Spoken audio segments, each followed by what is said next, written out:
My name is Aria Collins, and I am 30 years old. 6 years ago, my mother looked me in the eye and asked, "Why celebrate wiping bedpans?" She was talking about my nursing school graduation. She said it casually, as if she were asking about the weather.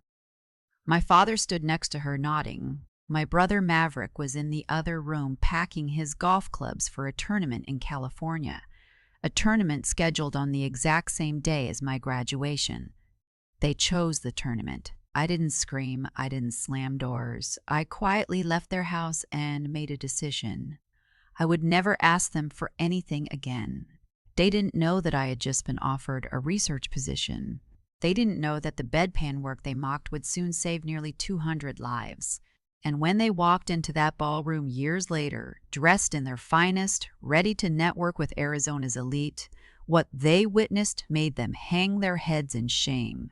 This is the story of how I disappeared from their world and built my own. To understand what happened, you need to understand my family. We lived in North Scottsdale, Arizona. Our house was 4,200 square feet, nestled in a gated community where the monthly HOA fees alone could cover most people's rent. My parents, Scarlett and Dominic Collins, had been members of Oak Hills Country Club for 18 years. My mother was polished and calculating, president of the Women's Committee, always wearing Chanel to charity galas, always name-dropping judges and CEOs over brunch without missing a beat. My father was a senior partner at a downtown commercial law firm. He played golf every Saturday with clients whose last names appeared on buildings. And then there was Maverick, my older brother. He worked at our father's law firm. Not because he earned it, but because his last name was already on the letterhead. Maverick had been playing golf since he was 12. To my parents, his golf game wasn't just a hobby. It was a networking tool, a status symbol, proof that the Collins family belonged. I was 24, finishing my Bachelor of Science in Nursing at Arizona State University. I had a 3.92 GPA, a $12,000 annual scholarship, and I worked 20 hours a week at Phoenix Memorial Hospital as a nurse's aide to cover the rest. I lived in a 480 square foot studio apartment in Tempe, 15 miles from my parents' house. I drove a 2011 Honda Civic with a crack in the windshield. We had family dinners 3 times a month. Every dinner followed the same script. My mother poured wine for herself, my father, and Maverick. I got water. Not because I asked for it, because no one offered me wine. One night, I quietly mentioned that my graduation was May 18th. The table went silent for 3 seconds. Then my father turned to Maverick and asked about his tea time in California. Just like that, the conversation moved on. I was furniture. But not everyone overlooked me. One night in March 2019, I was standing at the nurse's station at 2 in the morning, tracking a patient in septic shock. His vitals were borderline, but something felt wrong. I couldn't explain it. I just knew. I adjusted his IV drip without waiting for an order. 30 minutes later, his blood pressure stabilized. Dr. Harper, the ICU director, walked past and stopped. She looked at what I'd done, looked at me for a long moment and said, "Come to my office tomorrow."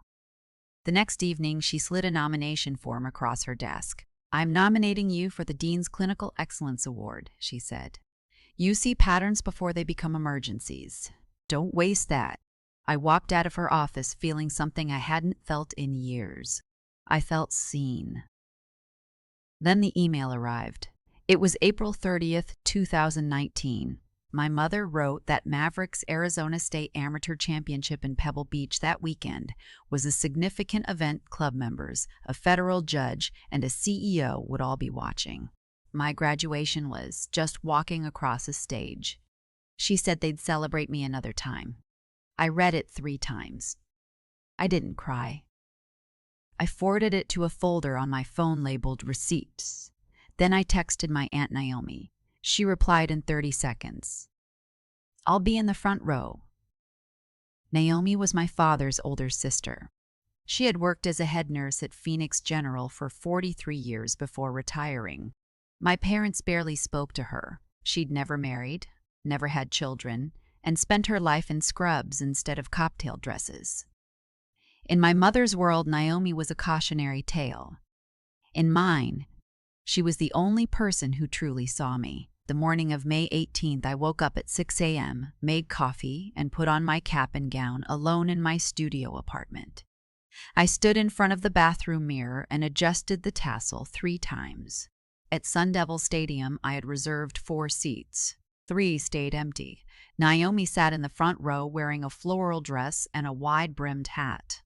When my name was called, Aria Collins, Bachelor of Science in Nursing, summa cum laude, she stood up and clapped so loudly that people around her turned to stare. She was the only person standing in that entire section. After the ceremony, I checked Instagram. My mother had posted a photo of herself, my father, and Maverick on a golf course. Green grass, blue sky, everyone smiling. The caption read, "Watching my champion compete today. So proud. Hamley first." It was posted 15 minutes after I walked across that stage. I took a screenshot. I added it to the receipts folder. Then I got in Naomi's car and we drove home without a word. What happened next was quiet but relentless. On June 3, 2019, I started full-time in the ICU at Phoenix Memorial Hospital, 36 hours per week. Starting salary, $58,000. It wasn't much, but it was mine. Dr. Harper asked me to lead data collection on a sepsis intervention research project. If the results held, our findings would be submitted to the Journal of Critical Care, with my name listed as first author. I worked nights, charted patterns, caught interventions before they became emergencies. I did it because it mattered, not because anyone at home was watching. My parents called 3 times in 6 months. Once on my birthday, once for Thanksgiving, once for Christmas. I didn't answer. I let the voicemails pile up and never listened to them. Every 2 weeks, I met Naomi at a cafe near Camelback Mountain. We'd sit by the window and talk, not about my family, just about life, about nursing, about the people I was fighting to keep alive. Then March 2020 arrived and COVID hit Phoenix. The ICU expanded from 12 beds to 36. I volunteered for the COVID unit immediately, 60 hours a week, sometimes 70. Full PPE for 12-hour shifts. In the first 8 weeks, I watched 32 patients die. But I also learned that COVID patients who developed septic shock had significantly better outcomes when we caught the signs early. The protocol I'd been building mattered more than I ever imagined. By the end of 2020, the interventions I led had saved 78 lives. In February 2021, the Journal of Critical Care published our study. The first author listed was Aria Collins, RN, BSN. I stared at my name in print and cried, not sad tears, something else entirely. I wanted to send it to my parents to say, see what I did. But I didn't, because I realized something in that moment. I didn't need them to see it. I already knew what I had done. By June 2022, I was promoted to Senior Clinical Nurse Specialist at Phoenix Memorial, the youngest person in the hospital's history to hold that title. The CEO shook my hand in front of 150 staff members. My coworker Savannah asked where my family was. I smiled and pointed to Naomi in the front row. "You're looking at her," I said. In October 2023, I stood on a stage at the National Nurses Conference in San Diego in front of 800 nurses. The slide behind me read, 189 lives saved. A board member of the American Nurses Association approached me afterward. Her name was Ileana Reyes. She told me about the Florence Nightingale Medal, awarded to nurses who demonstrate exceptional clinical excellence and measurable, documented impact on patient outcomes. She wanted to nominate me. The ceremony, she said, would be in December 2025 at the Phoenician Resort in Scottsdale, my hometown. By September 2025, I had won. Youngest recipient in 30 years. And then, scrolling through the gala sponsor list, I found it. Platinum sponsor, Collins & Associates Legal Counsel. Maverick Collins, partner. His firm was sponsoring the event. My family would be in that ballroom. They just didn't know who was being honored. They had no idea. Not until the spotlight moved from the stage to table 1, and my face appeared on a screen 40 feet wide. My mother's champagne glass slipped from her hand. My father's mouth fell open. Maverick stared at the screen, then at me, then back at the screen. 600 people stood up. The applause was deafening. I walked to the microphone and looked out at the room. I found Naomi at table 1, crying. I found my family at table 12, frozen. I took a breath and began. 6 years ago, I walked across a stage to receive my nursing degree. One person was there to see me, my Aunt Naomi. I paused. I won't lie, that hurt. But it also freed me, because I realized I didn't need anyone's permission to save lives.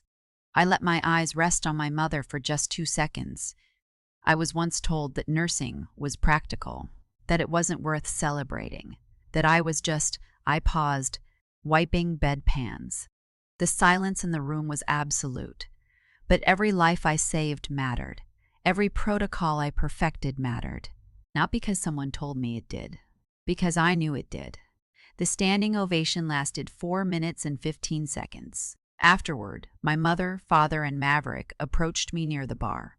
My mother's voice was shaking. "Stacy, Aria, sweetheart, we had no idea." I looked at her calmly. "No idea about what, Mom? That I became someone worth knowing?" My father said he was proud. I told him he was proud now, but he wasn't there when it mattered. Maverick apologized. I told him he never asked. Then I turned to Naomi.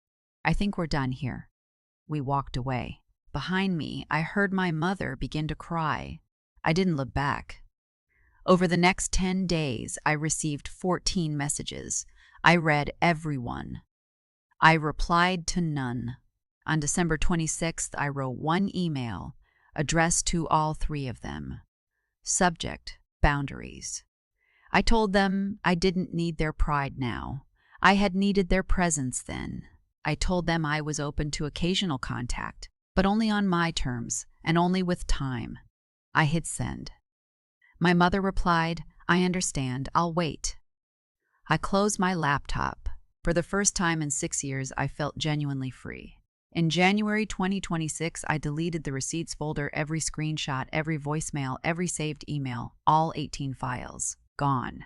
I didn't need evidence anymore. I had my life. And my life by then was extraordinary.